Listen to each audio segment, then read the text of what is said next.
కడపలో నిర్వహించిన టీడీపీ మహానాడు ఒక ప్రహసనంలా ముగిసిందని శాసనమండలిలో ప్రతిపక్ష నేత బొత్స సత్యనారాయణ అన్నారు. ప్రతిపక్షాన్ని ఆడిపోసుకోవడం తప్ప ఏడాది పాలనలో ఏం చేశారో చెప్పుకోలేకపోయారని విమర్శించారు. అన్నదాత సుఖీభవ, తల్లికి వందనం, నిరుద్యోగ భృతి ఎప్పుడిస్తారో చెప్పాలని డిమాండ్ చేశారు.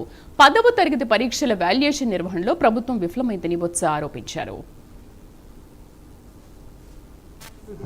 ఇవన్నీ నేను చెప్పినవి కాదు, ఎన్నికల్లో వచ్చినప్పుడు ఎన్నికల ప్రణాళికల్లో పెట్టి అవి చెప్పి ఓటు అడిగారు. కాబట్టి అది మా తాలూకా ధర్మం. ఇది దీన్ని మేము డిమాండ్ చేయడం.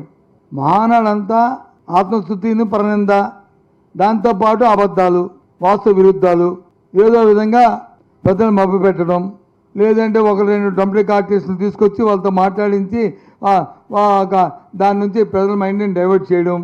ఎందుకంటే ఏం జరిగింది? కాబట్టి ఒక బాధ్యత గల ప్రతిపక్ష పార్టీగా మా తాలూకా విధానాన్ని మా ఆలోచన మీ ద్వారా ప్రధానికానికి, రాష్ట్ర ప్రధానికానికి తెలియజేస్తాం. పూర్తిగా మహానాడు అనేది ఒక ఫార్సు. అన్నదాత సుఖీభవ, అన్నదాత సుఖీభవ, ఇగో ఇది ఈ సీజన్లో